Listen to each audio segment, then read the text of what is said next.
Je lance donc un ordre. Je me permets aujourd'hui, pour la première fois, de lancer un ordre.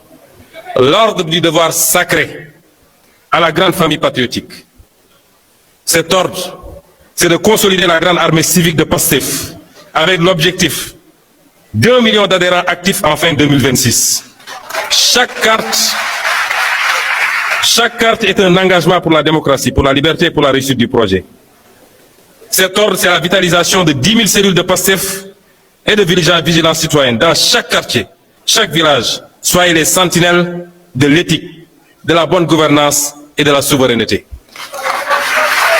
Cet ordre, c'est de redynamiser un mouvement de service, ce qui fait notre ADN. Reprenons les camps de dons de sang. Que le sang versé soit remplacé par le sang. Qui peut arrêter Ousmane Sonko? Qui peut arrêter le PASTEF? En 24 heures, ils ont vendu près de 105 000 cartes d'adhérents.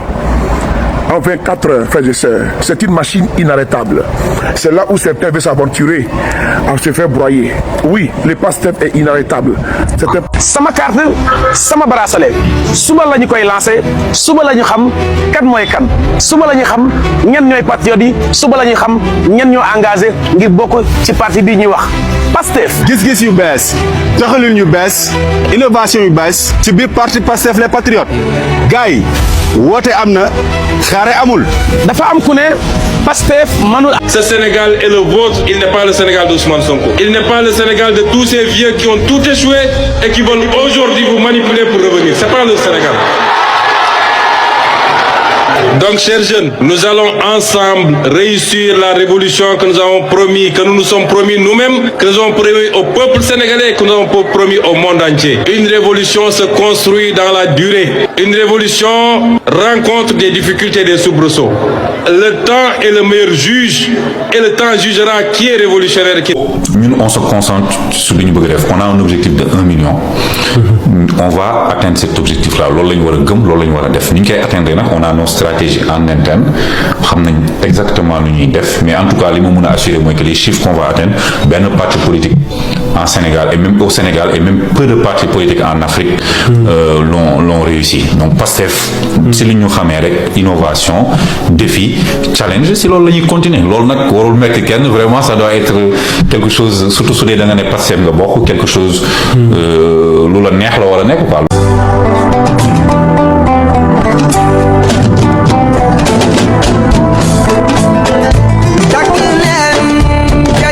Nous sommes à l'ère du patriotisme. Le patriotisme est le moteur qui cimente et qui fait fonctionner toutes les nations et tous les États. Qu'ils soient revendiqués ou pas, chaque pays, chaque État a pour mission principalement de promouvoir et de travailler à ses intérêts et aux intérêts de son peuple. Le patriotisme le différencie du nationalisme puisqu'il n'est pas exclusif. Et ce patriotisme peut se décliner sous plusieurs formats parmi lesquels PASTEF ci trajectoire bu muy jël nii bu ci waa PASTEF jógul dina yàqu manque respect au Sénégalais et c'est là où il est important de ci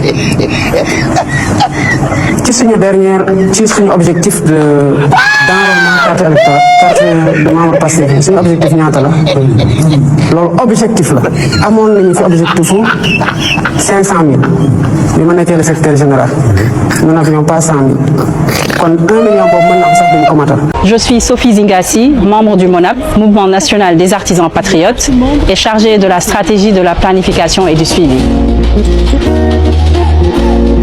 Chers patriotes, chers sympathisants, chers militants de PASTEF au Sénégal comme dans la diaspora. Aujourd'hui, PASTEF franchit une nouvelle étape dans sa modernisation avec le lancement d'un nouveau système de carte de membres. Un système plus sécurisé, plus accessible et mieux adapté aux ambitions de notre parti. Cette nouvelle carte de membre n'est pas un simple support administratif, elle représente un acte d'engagement, mais également un symbole d'appartenance avec un outil essentiel pour mieux organiser notre base militante. Elle s'inscrit également dans la dynamique de massification portée par le président Ousmane Sonko, qui a appelé à bâtir un parti fort, structuré et capable d'atteindre l'objectif d'1 million de militants actifs. Pour atteindre cet objectif, il nous faut... Surtout, moi le pari a été relevé. Le pari c'était 1 million d'adhésions. Le Ousmane Sonko, le président Ousmane Sonko, Seydina Ousmane Mousselmi. Adhésion bobu tay ñep xam nañ ni matna. Aujourd'hui, l'histoire retiendra que le leader, le président Ousmane Sonko, lamu waxone sénégalais approprié wu nañ ko. Projet bi mu jaayoon. Je m'adresse singulièrement à cette jeunesse. Prise en étau, angoissée par un avenir sans horizon, minée par le chômage et la honte de ne pouvoir se réaliser et aider ses parents, engloutie dans les océans et le désert, à la recherche désespérée d'un hypothétique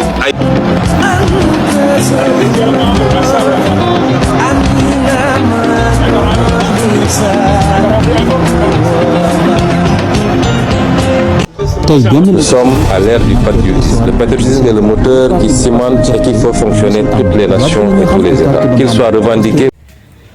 Plus d'1 million de cartes vendues à tous ses membres. La famille, c'est un record historique pour le PASTEF qui a lancé son activité. Un membre, une carte, un bracelet. La famille, restez jusqu'à la fin pour comprendre c'est quoi une carte membre du PASTEF. Ça sert à quoi et pourquoi il faut avoir étant membre du PASTEF. Ousmane Sonko a lancé cela il y a de cela 4 jours. Mais il y a le déstockage déjà, les cartes et les bracelets qui sont déjà finis dans les magasins. Restez jusqu'à la fin de cette vidéo pour comprendre l'importance de cette carte et comment faire pour l'avoir au Sénégal. 1 million de cartes vendues, 3 millions de militants visés et un prix symbolique qui cache une opération politique d'une ampleur inédite au Sénégal. Ce jeudi, quelque chose a basculé dans le paysage politique sénégalais et très peu de gens ont mesuré la portée réelle de ce qui vient de se produire. PASTEF vient officiellement de lancer la vente de ses cartes de membres. Sur le papier, un simple acte administratif. Dans les faits, un signal envoyé à toute la classe politique du pays et bien au-delà des frontières du Sénégal.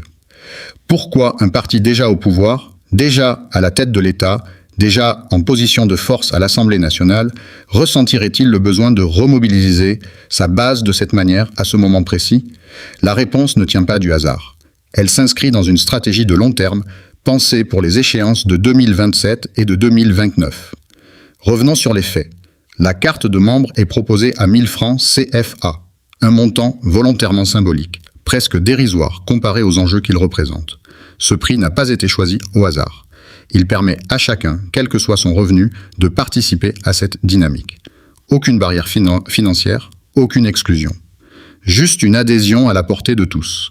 La vente se déroule selon 2 canaux complémentaires.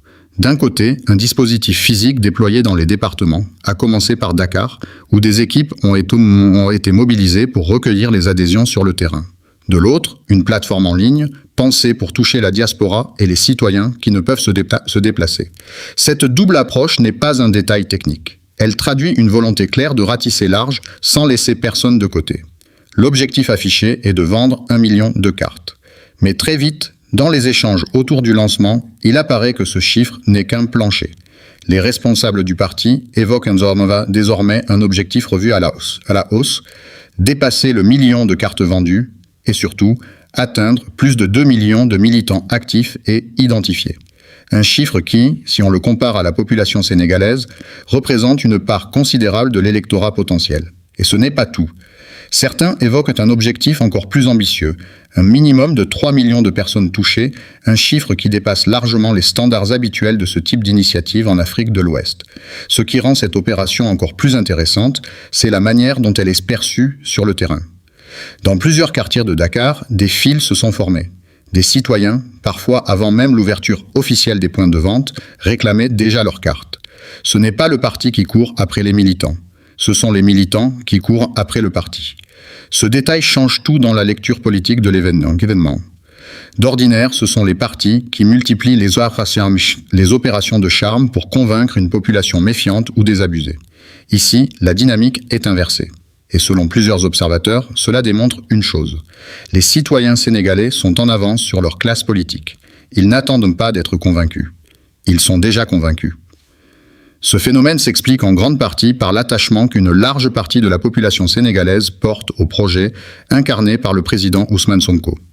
Un projet qui, depuis plusieurs années, s'est construit autour de notions comme la rupture, la souveraineté et une nouvelle manière de faire de la politique en rompant avec les pratiques du passé. Mais alors, pourquoi lancer une telle opération maintenant ? Pourquoi ne pas avoir attendu l'approche des prochaines échéances électorales pour mobiliser les foules ?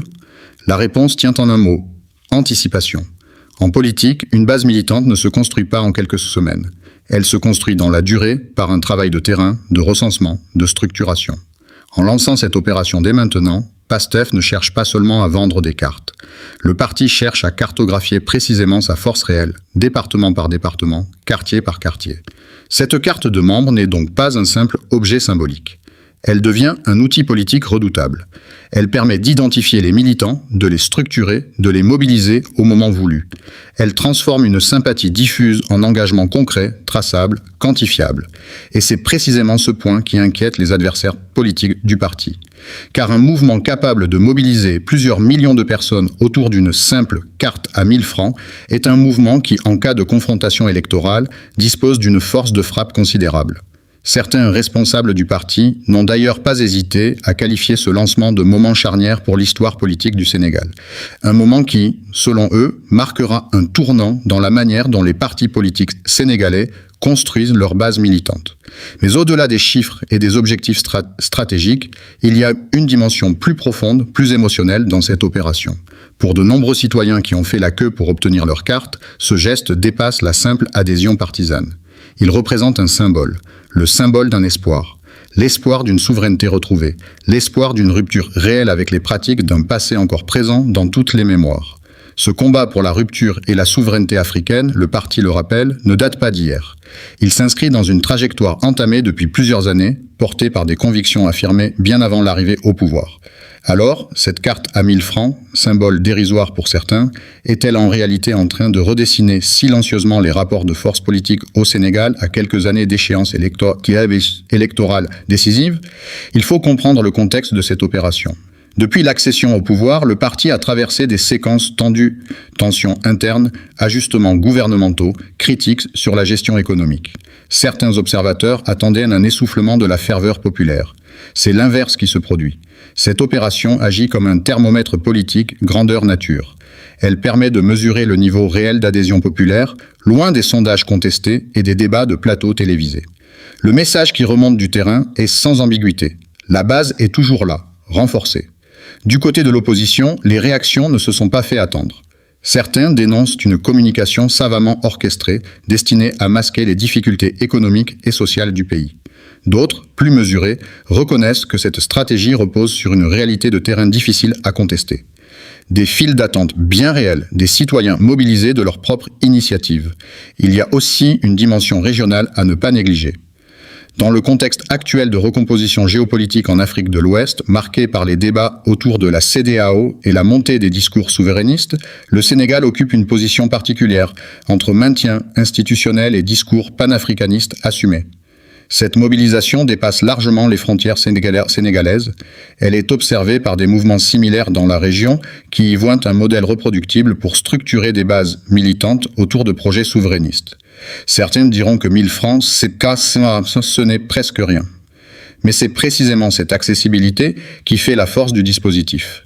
En rendant l'adhésion accessible au plus grand nombre, y compris aux catégories les plus modestes, le parti élargit sa base bien au-delà des cercles urbains qui composent habituellement le socle des partis classiques.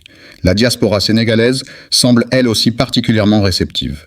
Le dispositif en ligne a été pensé pour permettre aux Sénégalais établis en Europe, en Amérique du Nord ou ailleurs en Afrique de participer sans se déplacer. Cette diaspora, historiquement influente dans la vie politique nationale, tant sur le plan financier qu'électoral, pourrait représenter un réservoir de militants considérable. Reste une question centrale.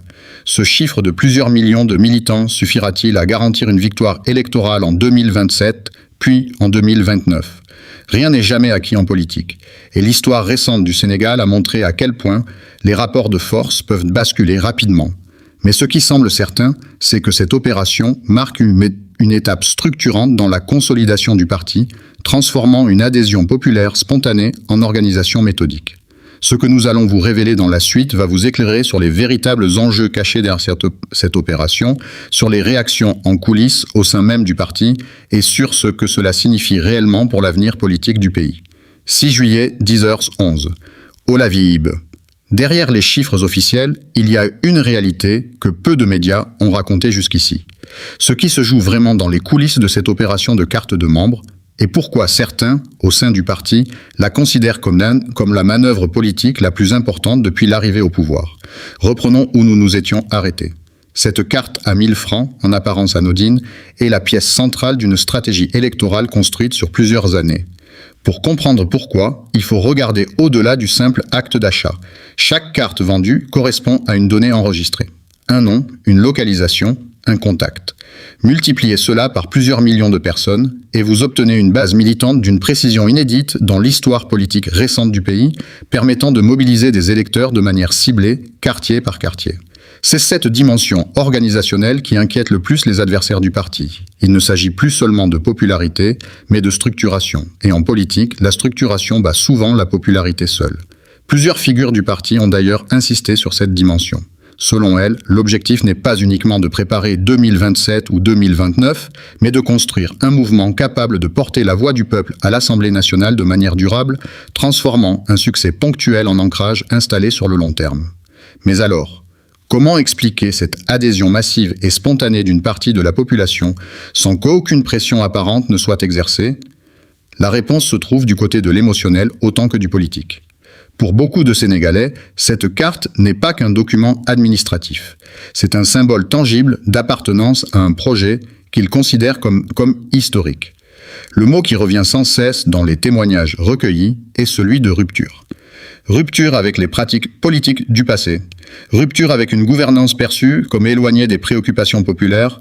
Rupture enfin avec une dépendance économique et diplomatique jugée trop longtemps subie plutôt que choisie.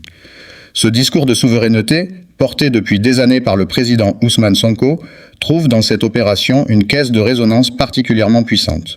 Chaque carte vendue devient, aux yeux de ses détenteurs, un vote de confiance renouvelé envers ce projet. Il faut aussi noter la dimension symbolique du moment choisi. Dans un contexte régional marqué par de profondes recompositions géopolitiques, où plusieurs pays voisins ont pris des chemins différents vis-à-vis des anciennes puissances tutélaires, le Sénégal envoie un signal clair. Sa transformation politique se construit aussi à la base dans l'engagement quotidien des citoyens. Mais tout n'est pas exempt de zones d'ombre. Des voix critiques s'élèvent pour interroger la suite. Que deviendront ces millions de données personnelles collectées et comment seront-elles utilisées entre les échéances électorales? Des questions légitimes auxquelles le parti devra répondre avec plus de précision. Il y a aussi la question du maintien de cette ferveur. L'histoire politique regorge d'exemples de mobilisations enthousiastes qui se sont progressivement essoufflées une fois l'effet de nouveauté dissipé. La véritable épreuve de vérité ne sera pas le jour du lancement, mais les années qui suivront. Pour l'instant, la dynamique observée sur le terrain demeure impressionnante. Les files d'attente, les témoignages, l'engouement visible dans plusieurs départements dessinent le portrait d'un mouvement qui, pour l'heure, parvient à transformer son discours en engagement concret et mesurable. Ce lancement restera sans doute comme un moment charnière de l'histoire politique sénégalaise récente, non parce qu'un parti a vendu des cartes, mais parce que cette opération a révélé l'ampleur réelle d'un attachement populaire que ni les sondages ni les plateaux télévisés n'avaient su mesurer avec autant de précision. Le combat pour la rupture et la souveraineté africaine ne date pas de cette opération. Il s'inscrit dans une trajectoire entamée bien avant l'arrivée au pouvoir, portée par des convictions affirmées depuis des années. Cette carte n'en est qu'une nouvelle étape, sans doute pas la dernière. Alors que 2027 et 2029 se profilent déjà à l'horizon, une question demeure. Cette mobilisation sans précédent suffira-t-elle à transformer un espoir populaire en victoire électorale durable? L'histoire politique du Sénégal, riche en rebondissements, ne manquera certainement pas de nous surprendre. Revenons un instant sur la mécanique même de cette opération, car elle révèle une sophistication rarement observée sur le continent. Des points de vente ont été soigneusement répartis selon la densité démographique de chaque département, avec une attention particulière portée aux zones où le parti disposait déjà d'un ancrage solide, mais aussi dans des zones jusque-là moins acquises à sa cause. Cette stratégie traduit une ambition claire. Ne pas se contenter de consolider les bastions existants, mais élargir la base électorale vers des territoires plus hésitants. Un pari qui, si les chiffres se confirment, pourrait redessiner durablement la carte électorale du pays. Du côté des militants, les témoignages recueillis sont éloquents. Beaucoup racontent avoir attendu plusieurs heures, parfois dès l'aube, pour être parmi les premiers à obtenir leur carte, avec un sentiment de fierté à l'idée de participer directement à un projet de transformation nationale. Ce sentiment de fierté n'est pas anodin.